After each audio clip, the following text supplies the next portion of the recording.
धयनम् श्रवणपटे यतिवरा महावाक्य जनार्दन सच्चिदानंद त्वं शरणं ब्रजेश यादवेन्द्रं दयादाता पुंडरीक्षा क्षीरसागर शयनम्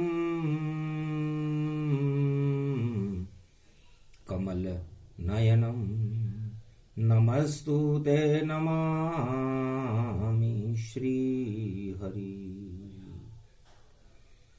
धैर्य से जिसको धारण किया जाता है, कर्णपटुओं से जिनका पान किया जाता है, ऐसे सच्चिदानंद भगवान श्री यादवेंद्र सरकार को मैं नित्य ही चिंतन करता हूँ, नमन करता हूँ। जिनको नमन करने से मंगलादि मंगल तो हो ही जाते हैं, साथ ही में बहुत बड़ा बल मिलता है मनुष्य। ओम नमः शिवाय। हर हर महादेवाय। पशुपति नीलकंठे लंबोदरेकदंतम सर्वत्र विघ्ननाशा त्रिलोचना चंद्रलीलाटपटुदे त्रिपुंडतिलकं चतुर्भुजं मुक्तामणि परम प्रसन्न शिव। हर हर महादेवाय। नमस्तुते रामेश्वरम परम बिल्वपत्र रसाय। ओम नमः शिवाय। नमो नमः। कलयुग केवल नाम आधारा, सुमर सुमर नर उतरहि पारा। कलयुग में गुरु परंपरा नहीं है। ये भगवान नारद जी ने विष्णु भगवान से कहा, महाराज जब गुरु ही नहीं होगा तो शिष्य कर्तव्य विहीन हो जाएंगे, और जब शिष्य कर्तव्य विहीन हो जाएंगे तो कलयुग में आत्माओं का कल्याण कैसे होगा। मलमास हुआ प्रारंभ विष्णु भगवाना, कलयुग में करो मानवता का कल्याण। कल्याण सेवा से ही हो पावे, वरना ये आत्मा अधोगति में जावे। कमलेश्वर रूप चतुर्भुज रूप समाना, जहां विष्णु की सेवा करे लक्ष्मी में मानो। महालक्ष्मी शेषशैया पर भगवान विष्णु के चरणों का चापन कर रही हैं, सेवा कर रही हैं। सेवा करने से लक्ष्मी मिलती है। और अद्भुत चरित्रावली कलयुग में नारद जी देख रहे हैं कि जिस सेवा करने से लक्ष्मी मिलती है वो लक्ष्मी भगवान विष्णु के चरणों का चापन कर रही हैं। मल का महीना प्रारंभ हो चुका है। जब आवे कलयुग में देखो 14 रूप दिसंबर जान, तो मल का मास शुरू हो जाता, बोले नारद ऋषि भगवान। और सूर्य 18 दिसंबर धनु राशि में करे प्रयाण। और जब 10 बज जाए दिन में भैया तो धनु राशि में आवे भगवान। भगवान विष्णु ने नारद जी से कहा, नारद जी क्या देख रहे हो आप शेष शैया पर? महाराज सेवा देख रहा हूं। वास्तव में आप नारद हो, आप भगवान विष्णु की सेवा कर रहे हो। उनके संदेश को सारे संसार में चारों युगों में पहुंचाने का काम आपकी सेवा है। और लक्ष्मी भी भगवान विष्णु की सेवा कर रही है और शेष जी भी भगवान विष्णु की सेवा कर रहे हैं, क्योंकि वह शेष शैया पर विराजमान है। और गरुड़ जी पंख विहार कर रहे हैं और उनका वाहन है, वह भी सेवा कर रहे हैं। और सेवा करने से सबको मेवा मिल रहा है। बैकुंठ में सारे देवता भगवान विष्णु की सेवा कर रहे हैं, उनकी चरित्रावली का श्रवण कर रहे हैं। इसलिए ये शेष शैया है। भगवान विष्णु ने नारद जी से कहा, लक्ष्मी जी ने सुना, शेष जी ने सुना, गरुड़ जी ने सुना और 33 करोड़ देवताओं ने सुना। तो सेवा करने से मेवा मिलता है। अब सेवा दो तरह की होती है नारद जी। एक तो होती है निस्वार्थ सेवा, एक होती है स्वार्थ सेवा। दोनों में ही फल मिलता है। जब हम स्वार्थवश किसी की सेवा करने जाते हैं, चाहे वो सरकार हो, धनपति हो, कुबेरपति हो, या कोई किसान हो, या जवान हो, या कुछ भी हो, जब वो कोई कर्म करता है, सेवा करता है, तो उसका फल जिसकी सेवा कर रहा है वो दे देता है, तनख्वाह दे देता है, वेतन मिल जाता है। और यदि वह व्यक्ति उसके बाद भी निस्वार्थ भाव से कोई सेवा कर रहा हो, तो उसका फल उसे भगवान देते हैं। तो दो दो काम एक साथ इसी जगत के माय, सेवा का फल बता रहे हैं, सुनो ध्यान लगाए। भगवान विष्णु बहुत गूढ़ गंभीर वाणी कर रहे हैं, सेवा को समझा रहे हैं। सेवा दो दरवाजों पर ज्यादा अच्छी होती है। हर आत्मा जब सेवा करने के लिए दो दरवाजों पर चली जाती है, तो उसकी सेवा का फल उसे अवश्य भगवान की कृपा से मिलता है। और जब सेवा करने किसी सत्ता या किसी सरकार या किसी दरबार या कोई भी धनपति के यहां जाता है, तो उसे धन मिल जाता है, तनख्वाह मिल जाती है, उससे भरण पोषण हो जाता है। लेकिन कर्म पोषण नहीं होता। भरण पोषण और कर्म पोषण में बड़ा अंतर है नारद। और ये व्याख्या मलमास में इसीलिए समझा रहा हूं कि कलयुग में जो मलमास प्रारंभ हुआ है, उसमें ग्रहों की और देवताओं की और ईश्वर की चाल क्या है। तो दो दरवाजों पर जाकर सेवा अवश्य करनी चाहिए, चाहे वो सतयुग हो, द्वापर हो, त्रेता हो, कलयुग हो। वो सेवा कभी निष्फल नहीं जाती और जन्म मरण के चक्र से मुक्ति दिला देती है वो सेवा। और वह सेवा है गुरु के द्वार जाओ सभी और सेवा करो अपार, बैतरणी नदी से कर देंगे और गुरु भी बेड़ा पार। उन भक्तों का बेड़ा पार गुरु कर देते हैं जो गुरु के दरबार में जाकर गुरु की सेवा निस्वार्थ भाव से करता है। ये पहली सेवा है। और दूसरी सेवा भगवान के मंदिर में जाकर दरबार में सेवा करता है, वह जीवन मुक्त हो जाता है, वह कभी न जीता मरता है। तो दो ही सेवा सबसे बड़ी और सबसे उत्तम जान, और बाकी जितनी सेवा है वह भरण पोषण ही मान। बाकी आप जितनी भी सेवा करो, जितने भी राजनेता होते हैं वो सत्ता का सुख भोगते हैं, तो सत्ता की सेवा कर रहे हैं, सत्ता के लिए सेवा इसलिए कर रहे हैं कि उनको वहां पर पद मिला हुआ है और उस पद से उनको प्रसन्नता हो रही है, थोड़े दिनों की है।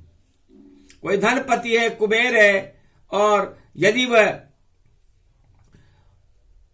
उसके यहां पर काफी लोग जाके सेवा करते हैं तो ये धन भी क्षणिक है, एक दिन नष्ट हो जाएगा।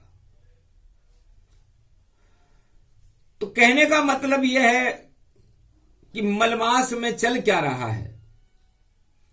तो धनु राशि में सूर्य प्रवेशा, और जो त्रिलोक के ईश नरेशा, पूरे त्रिलोक और पूरे त्रिलोक के नक्षत्र, तारे और ग्रह, पृथ्वी जिनके चक्कर लगाती है वो सूर्य भगवान है। मेरा ही रूप है, आत्मा है, मेरी आत्मा है सूर्य, और मेरा मन है चंद्रमा, मस्तिष्क, और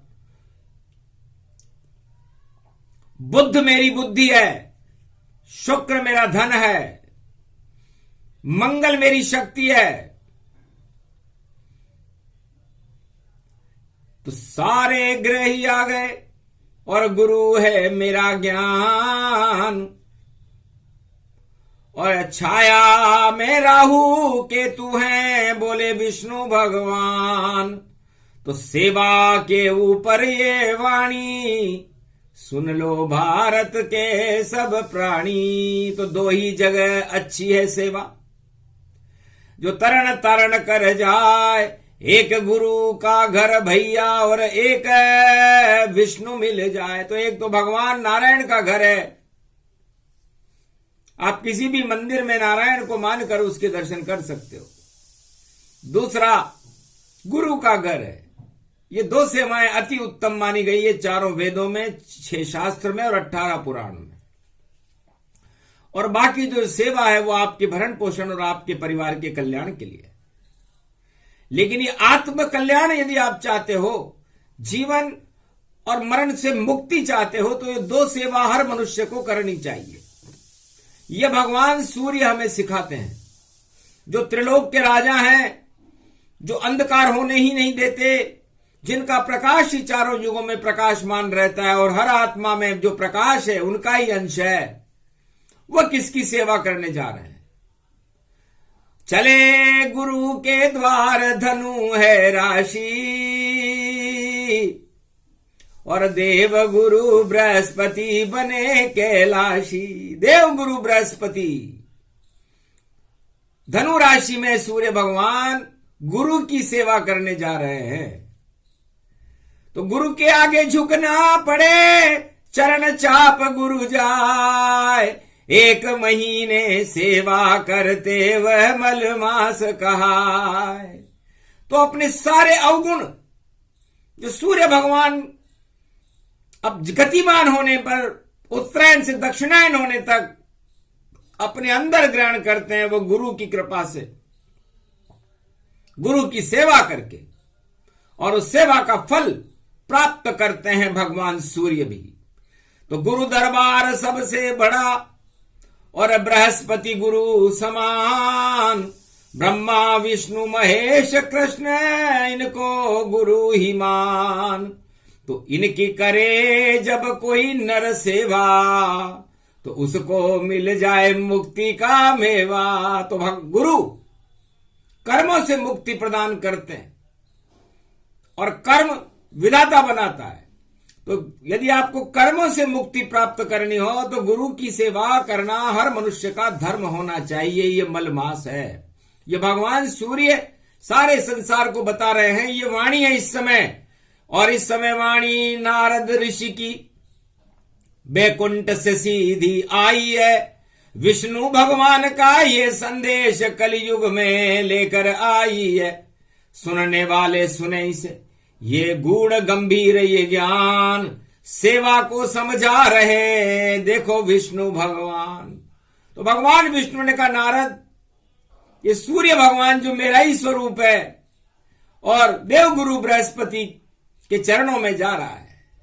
मलमास सारे मल गुरु हटावे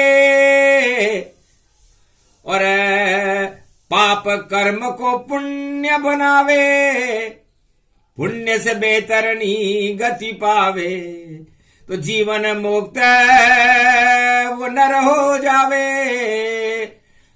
तो जीवन मुक्त होने के लिए, पाप मुक्त होने के लिए और धर्म से युक्त होने के लिए भगवान सूर्य 18 दिसंबर को गुरु की शरण में प्रवेश कर रहे हैं कलयुग में।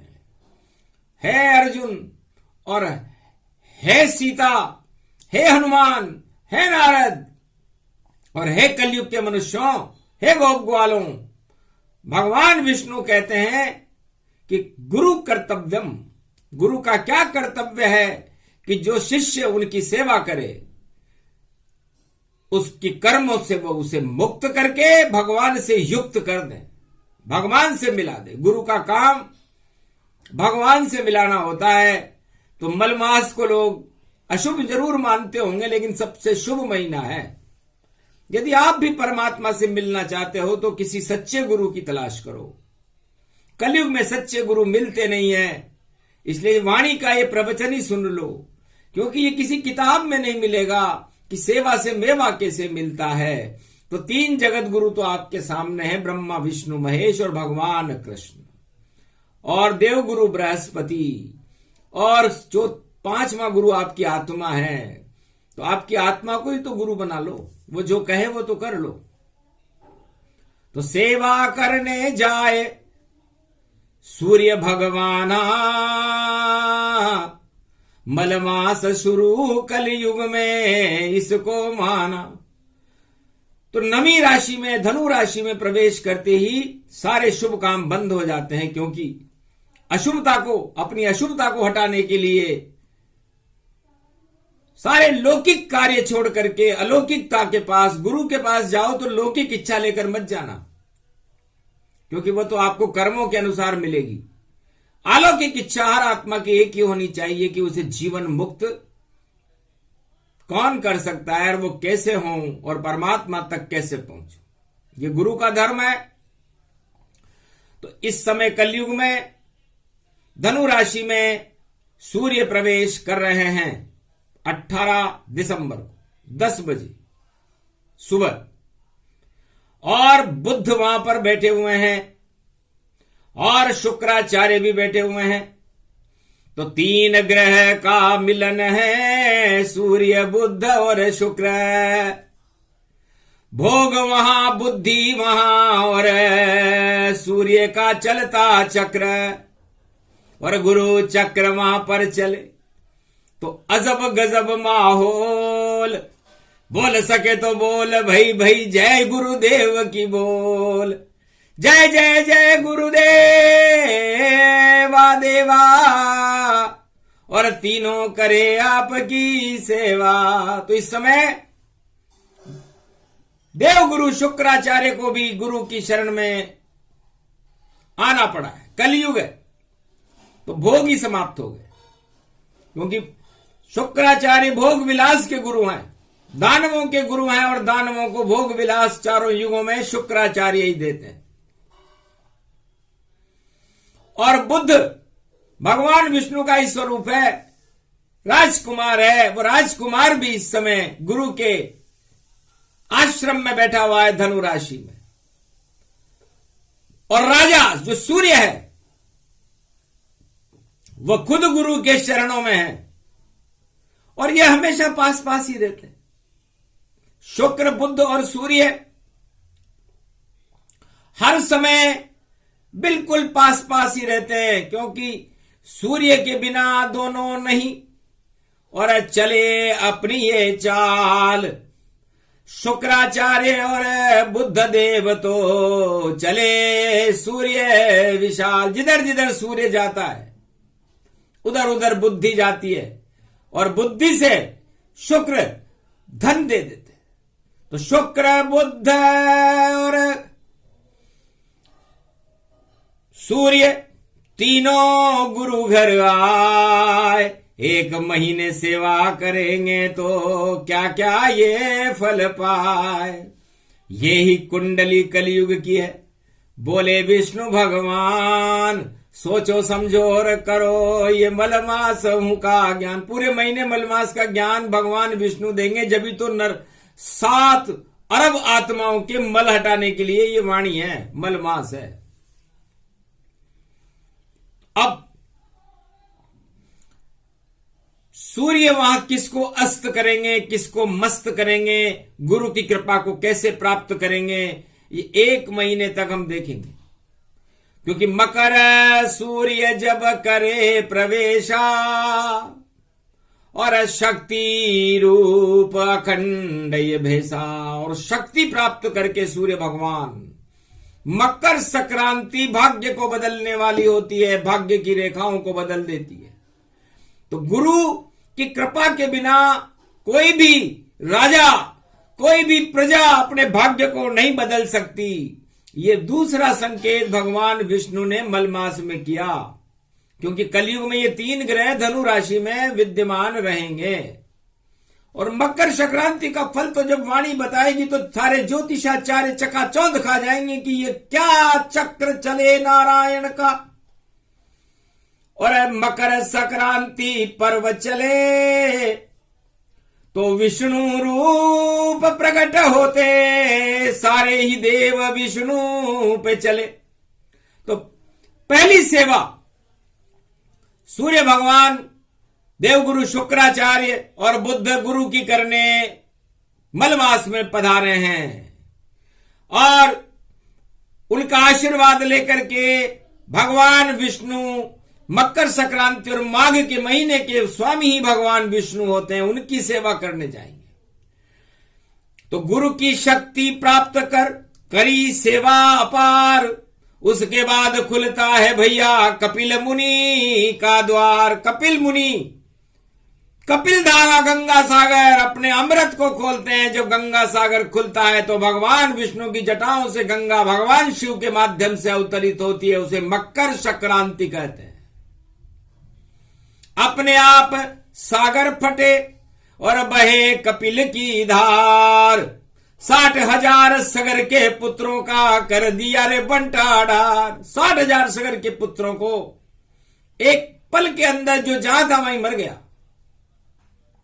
इतना तेज है कपिल मुनि में वाणी। भगवान विष्णु भी कपिल मुनि को प्रणाम करते हैं, कपिल धारा को प्रणाम करते हैं और कपि को भी प्रणाम करते हैं, क्योंकि कपि हनुमान जी हैं और कपिल हनुमान जी में ही लय रहते हैं।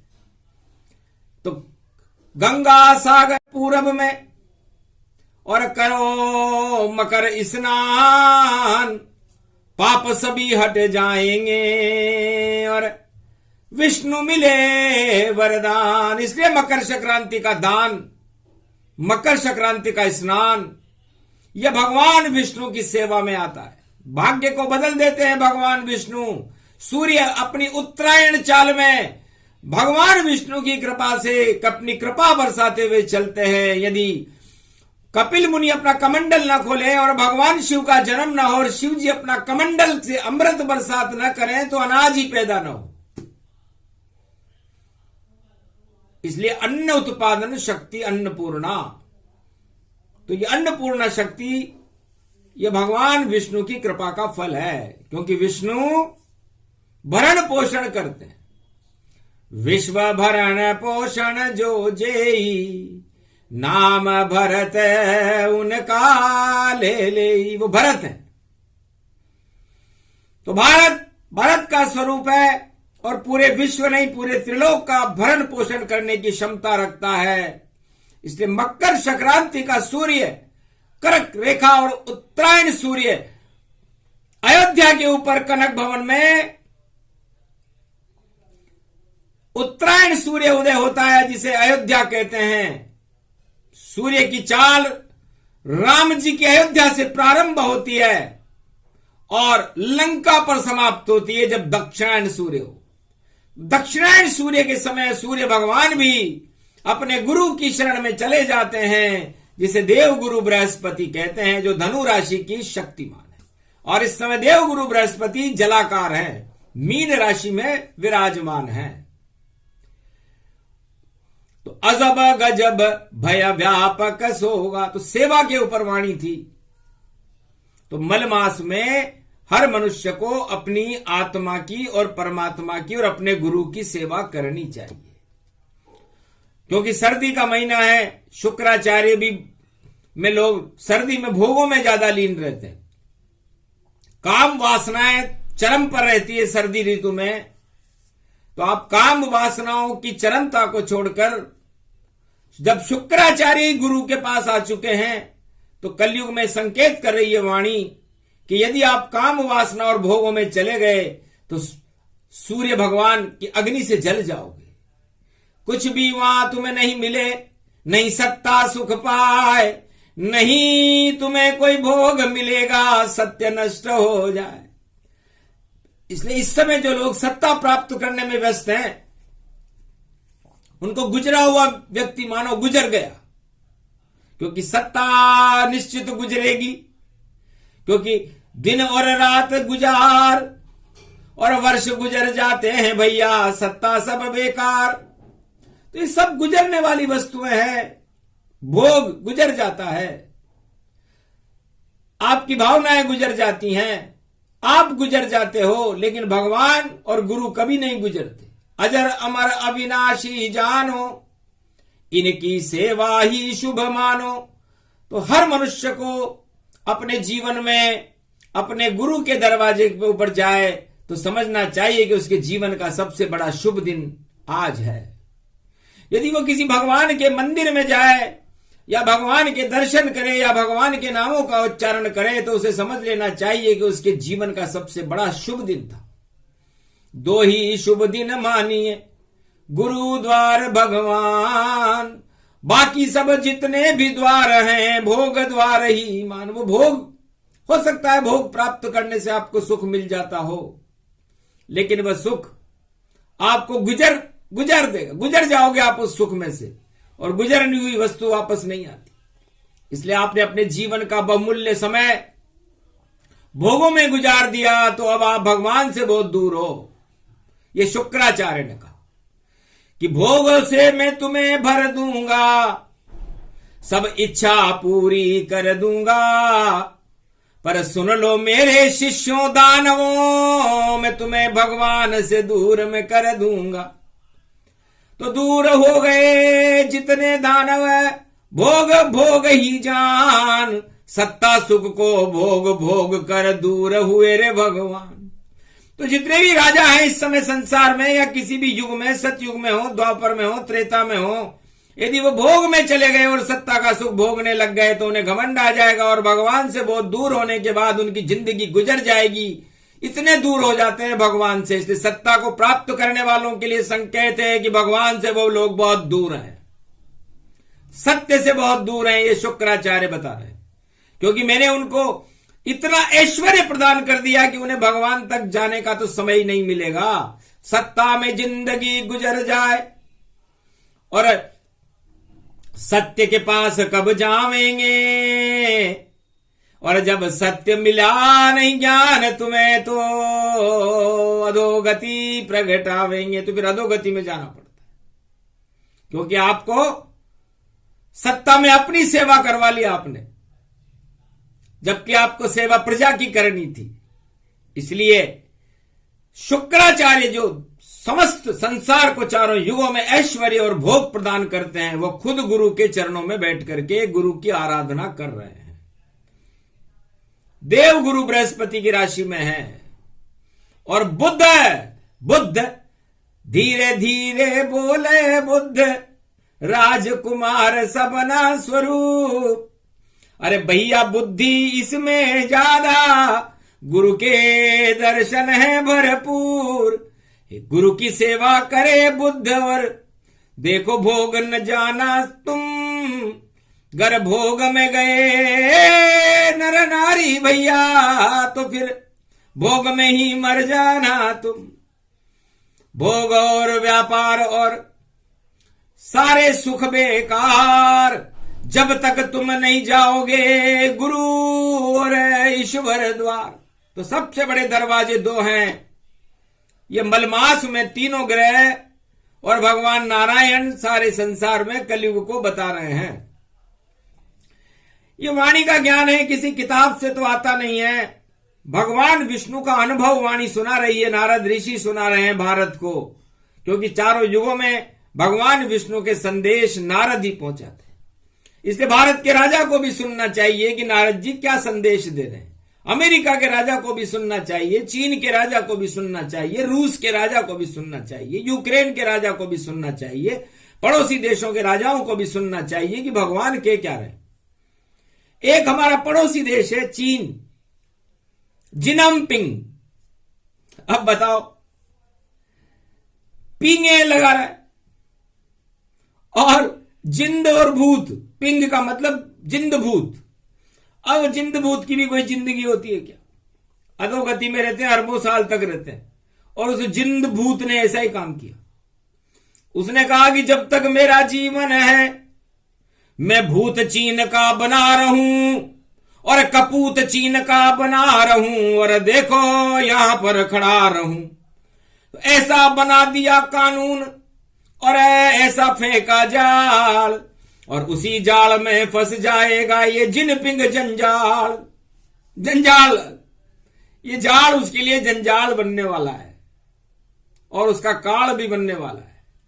ये भगवान विष्णु ने कहा कि जो राजा अपने को सुरक्षित करने के लिए और अपनी सत्ता को सुरक्षित करने के लिए कानून बदल करके और अपने आप का वर्चस्व कायम करके और भगवान की नीतियों को भी चैलेंज करता है, उसका हाल वो जंजाल बन जाता है। और एक भूत को हमने चीन में देखा, नाम है जिनपिंग। और भूत तो बहुत सारे हैं, भूत भविष्य वर्तमान। इसलिए भूत वह है जो गुजर गया। तो बताओ उसे गुजरना पड़ेगा कि नहीं पड़ेगा? क्योंकि वो तो गुजर गया, भूत उसे कहते हैं। भविष्य क्या है? जो हम वर्तमान में करेंगे, शुभ करेंगे तो शुभ भविष्य होगा, अशुभ करेंगे तो अशुभ भविष्य होगा। तो है संसारवासियों, भूत के काम क्यों करते हो? भूतों के काम मना करो, क्योंकि भूत आपको भूत बना देगा और भूत बनने के बाद अधोगति में चला जाता है इंसान। इसलिए अधोगति हमें यहां से कैलाश पर्वत पर भगवान शंकर ने देखा कि मेरी लंगोट के नीचे है। तो चीन कहां है? कैलाश पति के नीचे है। तो वहां तो गहन अंधेरा है।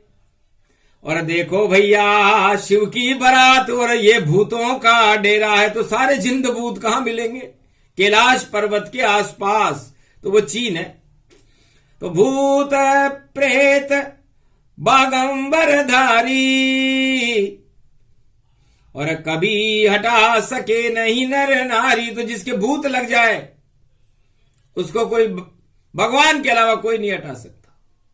तो इस समय कलयुग में सारे संसार के धन कमाने का और भोग कमाने का भूत लगा हुआ है। हर मनुष्य अपने कर्मों को नहीं देख रहा। 5 उंगलियां बराबर होती है क्या?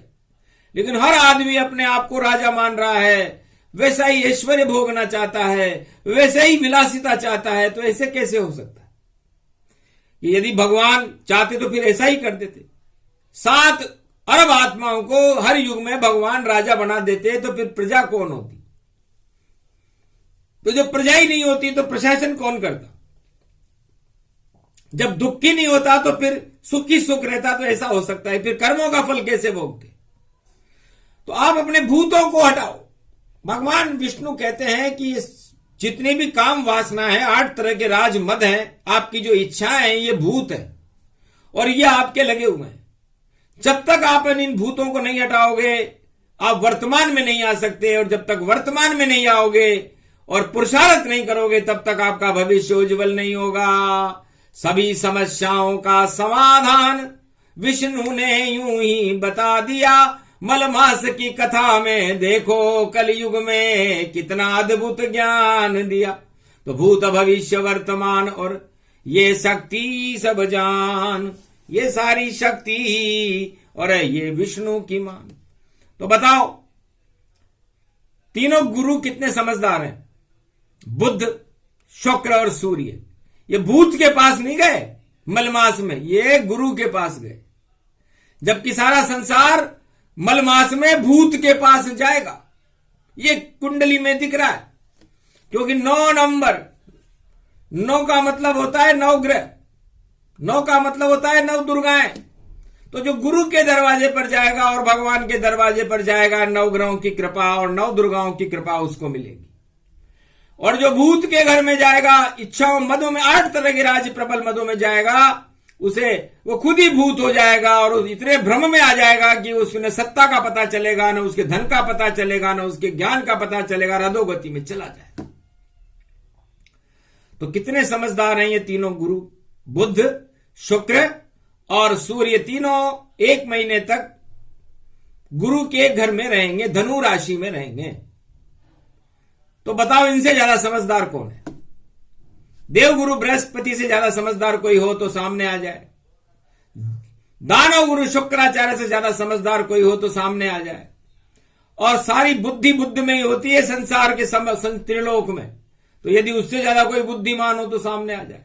अब ये तीनों बुद्धिमान कहां हैं? धनु राशि में है। धनुष अज्ञानता के ऊपर तीर चलाने जा रहे हैं कि भाई हमारे अंदर ज्ञान भरो। धनु राशि तीर को कहते हैं। तो अपनी अज्ञानता के ऊपर आप ज्ञान का तीर चलाओ। और ये भगवान राम ने चला के बताया था। जब राम मकर संक्रांति पर रामेश्वर के तट पर पहुंचे तो उन्होंने गुल्ली डंडा खेला। तो अज्ञानता की गुल्ली वहां पर थी और ज्ञान का डंडा भगवान राम के हाथ में था। उन्होंने उस गुल्ली के ऊपर जब डंडा मारा तो वो गुल्ली रावण के माथे पर जाके लगी और रावण का राज मुकुट नीचे गिर गया। अंगद तो एक बाना था, तो राज मुकुट गिर गया रावण का, जो बुद्धिमान कहता था। और गुल्ली डंडा खेला राम ने रामेश्वर तट पर, तो मुकुट जमी पर आता था। अज्ञानता की गुल्ली जब देखो और ज्ञान के माथे चोट लगी, जब ज्ञान के माथे चोट लगी तो अंगद का पांव वहां उठ नहीं सका और देखो उसमें खोट भरी। तो खोट के कारण है खोट गति जान, सभी खोट अज्ञान है 8 प्रबल मदमान। तो ये आपके मनुष्य के शरीर में 8 प्रबल राजमद उसकी खोट है। और जब उस खोट के ऊपर चोट लगती है तो उसे परेशानी होती है। हर राजा को परेशानी होती है जब उसका राज हटता है।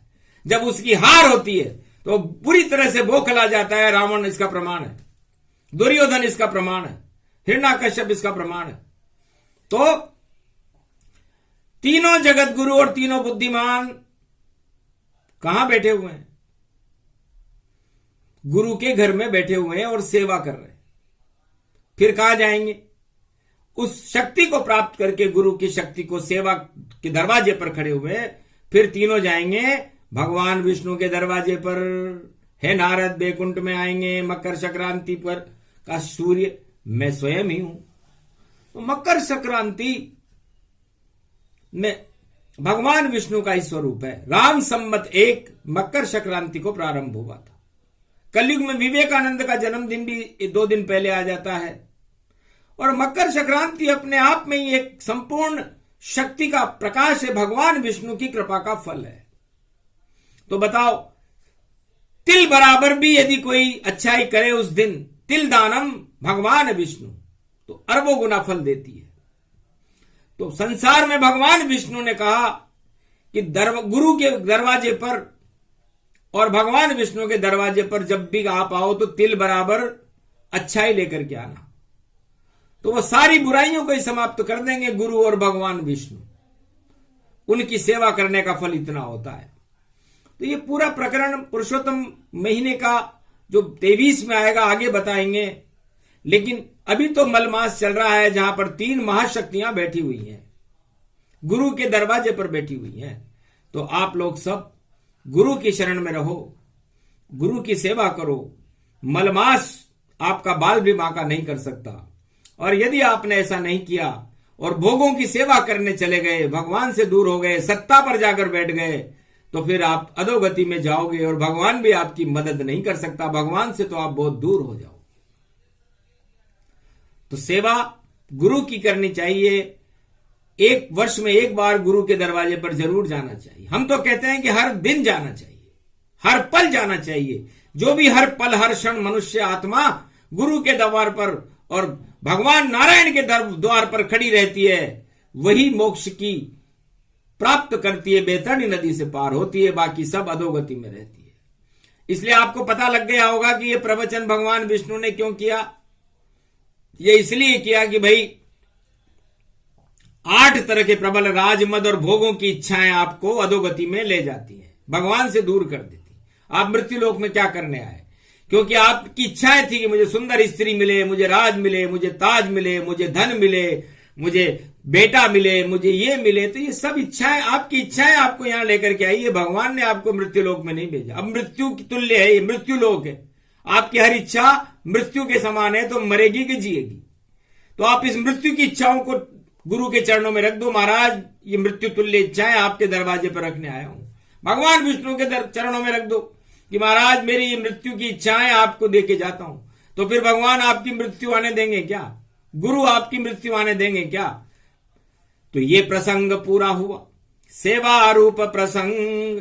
पूरे महीने भर सुनते रहना, इसमें तीनों गुरुओं के रंग। तो मलमास जब तक चलेगा, 13 जनवरी तक वाणी लगातार ऐसे तीर छोड़ेगी धनुष राशि के अंदर। जो वो तीर आपके कहीं भी लग गया तो वो तीर बड़ा काम आएगा, क्योंकि आपको चोट लगेगी, और चोट लगेगी तो खोट निकलेगी, और खोट निकलेगी तो आप पर ईश्वर की कृपा होगी। तो ये मलमास का पहला तीर वाणी चला रही है, 30 तीर चलाएगी।